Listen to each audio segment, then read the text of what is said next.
Hi everyone, मेरा नाम है Gurdeep. Welcome to lecture third of chapter electricity. और आज के चैप्टर में, आज के इस लेक्चर में हम करने जा रहे हैं बहुत ज़्यादा इंपॉर्टेंट टॉपिक्स हमारे, जो है electrical energy, electric power, commercial unit of energy और heating effect of electric current.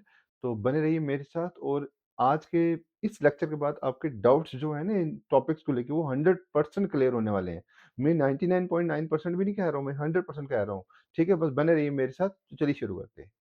Electrical energy क्या होता है? तो पहले इस कॉन्सेप्ट को समझेंगे। इलेक्ट्रिकल एनर्जी होता है work done to maintain the flow of current in the conductor. किसी कंडक्टर में से करंट जो फ्लो कर रहा है, जो कि टॉपिक अभी तक क्लियर नहीं ना हुए होंगे, वो इस लेक्चर के बाद क्लियर हो जाएंगे, डोंट वरी। तो किसी कंडक्टर के थ्रू कितना करंट फ्लो हो रहा है, ठीक है ना, मतलब कितना करंट फ्लो हो रहा है। तो उस करंट को फ्लो रखने के लिए, उस करंट को फ्लो होते रहने के लिए जो वर्क डन होता है, दैट इज इलेक्ट्रिकल एनर्जी। तो इलेक्ट्रिकल एनर्जी क्या है? वर्क डन है जो करंट को फ्लो रखने में हेल्प करती है, करंट को मेंटेन रखती है।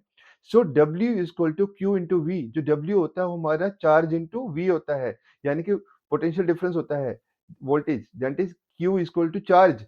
Q का जो होता है, चार्ज जो होता है, वो होता है current into time, that is I into T. W जो है that is V into I T, क्योंकि हमने Q को आई टी के बदले, यानी Q के बदले हमने यहाँ आई टी लिख दिया। और V होता है हमारा आई आर। V किसके बराबर होता है? Current into resistance. तो फाइनल हमारे पास जो फॉर्मूला बना, that is W equal to I square R T, क्योंकि हमने क्या किया, V को भी रिप्लेस कर दिया आई आर से। ठीक है, तो ये ऐसे बना हमारे पास, W इक्वल टू V के बदले लिख दिया हमने आई आर, आई टी हमने लिख दिया था Q के बदले, और इस I को और इस I को हमने कर दिया मल्टीप्लाई, और हमारे पास आई स्क्र आर टी आ गया। तो जनरल हमारे पास जो फाइनल फॉर्मूला आया इलेक्ट्रिकल एनर्जी का, that is I square R T. तो अगर अब ये चीज याद रखेंगे यहाँ पे कि जो E होता है that is electrical energy, and that is equal to I square R T. और E जो होता है उसका फॉर्मूला होता है P इंटू टी। दोनों फॉर्मूले इलेक्ट्रिकल एनर्जी के होते हैं। यहाँ इसको हम, अगर आप इसको E नहीं लिखना चाहते तो इसको आप W से भी रिप्रेजेंट कर सकते हैं। W और E एक चीज है। W is work done and electrical energy is also work done, क्योंकि पहले ही डेफिनेशन में बता रहे हैं electrical energy is the work done, so electrical energy is the work done. W और E सेम चीज है। एसआई यूनिट क्या होता है इलेक्ट्रिकल एनर्जी का? एसआई यूनिट होता है इलेक्ट्रिकल एनर्जी का जूल। और जूल का क्या मतलब होता है? जूल होता है इलेक्ट्रिकल एनर्जी का एसआई यूनिट, जिसका नाम रखा गया था जेम्स प्रिस्क्यूट जूल के नाम पे। इसके ऑनर में एनर्जी का जो यूनिट है वो रखा गया है। इलेक्ट्रिक पावर क्या होता है? इलेक्ट्रिक पावर होता है कितने फास्ट इलेक्ट्रिसिटी कंज्यूम हो रही है, कितने फास्ट इलेक्ट्रिसिटी कंज्यूम हो रही है। मेरी बात सुनो, कितने फास्ट इलेक्ट्रिसिटी कंज्यूम हो रही है। मेरे पास 10 वाट का बल्ब है, मेरे पास 1000 वाट का हीटर है, क्या वो 1 घंटे में एक जैसा पावर कंज्यूम करेंगे? सॉरी, पावर नहीं, क्या एक जैसी इलेक्ट्रिक एनर्जी कंज्यूम करेंगे? नहीं करेंगे।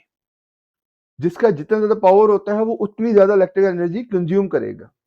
समझ आई मेरी बात? पावर को हम किससे में डिनोट करते हैं? अगर छोटा पावर है तो उसको डिनोट करेंगे हम वॉट में, अगर बड़ा वाला तो किलोवाट आवर में। वो कमर्शियल यूनिट पढ़ेंगे तो उसमें बताएंगे। सो इलेक्ट्रिक पावर क्या होता है कि इलेक्ट्रिक करंट कितने फास्ट यूज हो रहा है। सो पावर यानी कि इलेक्ट्रिक एनर्जी कितनी फास्ट यूज हो रही है, that is electric power. Power होता है work done upon time, that is work done. और हमारे पास वर्क डन का फॉर्मूला क्या होता है जो हमने अभी निकाला? आई स्क्र आर टी। आई स्क्र आर टी, तो W के बदले हमने लिख दिया आई square R T upon T. T तो हमारे पास यहाँ फॉर्मूले गई था, टी टी कट हो जाते हैं यहाँ पे, हमारे पास बन जाएगा पावर का फॉर्मूला आई स्क्र आर। या हम पावर को वी आई भी लिख सकते हैं, क्योंकि ये है आई स्क्र आर, मतलब आई इंटू आर, और इस आई आर के बदले हमने लिख दिया वी, और ये बन गया हमारे पास आई इंटू वी। और ये फॉर्मूला हमारे पास यहाँ पे पुट हो गया वी आई, राइट। समझ आई कहाँ से आई वी आई? ऐसा यूनिट क्या होता है पावर का? वॉट होता है। और हम कब कहेंगे कि किसी ऑब्जेक्ट का 1 वाट पावर है? अगर वो 1 एम्पियर करंट को ड्रॉ कर रही है, 1 एम्पियर करंट फ्लो कर रहा है किसी कंडक्टर के थ्रू, जिस कंडक्टर का पोटेंशियल डिफरेंस 1 वोल्ट है। मतलब किसी कंडक्टर का अगर पोटेंशियल डिफरेंस 1 वोल्ट है और उसके थ्रू 1 एम्पियर करंट चल रहा है, तो हम बोलेंगे इस ऑब्जेक्ट का जो पावर है that is 1 watt. What is commercial unit of energy? यानी कि लार्ज स्केल पे जो एनर्जी यूज होती है उसके लिए उसको हम कैसे डिनोट करते हैं? उसको हम डिनोट करते हैं किलोवाट आवर से, किलोवाट आवर से। तो commercial unit of energy is kilowatt hour. So 1 kilowatt hour is the power consumed. नहीं, गलती है ये। मैंने जानबूझ के यहाँ पावर लिखा है क्योंकि अगर मैं यहाँ पहले ही करेक्ट लिखता तो बच्चों को लगता कि शायद सर ने गलती करी है, तो कंफ्यूज हो जाते। तो बच्चों ये पावर नहीं है, अगर कोई भी पावर पढ़ाता है बिल्कुल गलत पढ़ा रहे हैं, पावर नहीं होता है। It is 1 kilowatt hour is the electrical energy consume, तो मैं इसको खाली एनर्जी लिखूंगा। इलेक्ट्रिकल एनर्जी यानी कि 1 किलोवाट आवर, अगर यहाँ 1 किलोवाट होता है ना फिर पावर आता, लेकिन बिल्कुल 1 किलोवाट आवर है। तो 1 किलोवाट आवर होता है कि कितना ज्यादा कंज्यूम हुआ, कितनी देर तक कंज्यूम हुआ, और पावर से पता चलता है कितने जल्दी हुआ। समझा रही है? पावर से क्या पता चलता है? कितने फास्ट हो रहा है, क्योंकि किलोवाट आवर से पता चलता है कितनी देर तक हो रहा है। समझा रही है? Clear? So 1 kilowatt hour is the energy consumed when 1 वाट, नहीं 1 वाट नहीं, when 1 kilowatt. So 1 kilowatt hour is the energy consumed, electrical energy consumed when 1 kilowatt hour, 1 kilowatt power is used for 1 hour. 1 घंटे के लिए अगर 1 किलोवाट आवर अप्लायंस चलता है तो उसको हम बोलेंगे कितनी एनर्जी कंज्यूम हुई है, that is 1 kilowatt hour. 1 kilowatt hour, क्योंकि 1 घंटे के लिए यूज हुई है तो दैट इज एच जो होता है आर के लिए होता है। रिलेशनशिप क्या है 1 किलोवाट आवर का और जूल का? 1 किलोवाट आवर जो होता है that is 1 kilowatt into hour. तो 1 किलो होता है 1000 और वाट हो गया वाट, और 1 आवर जो होता है 3600 सेकंड के बराबर होता है, तो 1 किलोवाट आवर बन जाता है 36 लाख जूल के बराबर। और 1 किलोवाट आवर को जब हम साइंटिफिक नोटेशन में लिखते हैं तो ये बनता है 3.6 into 10 6 joules. Next we have heating effect of electric current. जो इलेक्ट्रिक करंट है उसका हीटिंग इफेक्ट क्या होता है, ये भी हमें जेम्स, जो जेम्स प्रेस्कट जूल थे, इन्होंने ही ये रिलेशनशिप बताया था कि इलेक्ट्रिसिटी जो है वो हीटिंग इफेक्ट भी कॉज करती है। तो हीटिंग इफेक्ट ऑफ करंट कहता है कि अगर करंट आई फ्लो कर रहा है किसी रजिस्टर के थ्रू जिसका रेजिस्टेंस आर है, और टी टाइम के लिए वो करंट फ्लो कर रहा है, मैं ध्यान से और धीरे बोलूंगा, किसी रजिस्टर के थ्रू, किसी कंडक्टर के थ्रू जब करंट आई चल रहा है कितने रेजिस्टेंस के साथ, जिसको आर रेजिस्टेंस मिल रही है, और टी टाइम के लिए चल रहा है, और इस टाइम के लिए चार्ज भी फ्लो हो रहा है क्योंकि चार्ज ही इलेक्ट्रिक करंट है।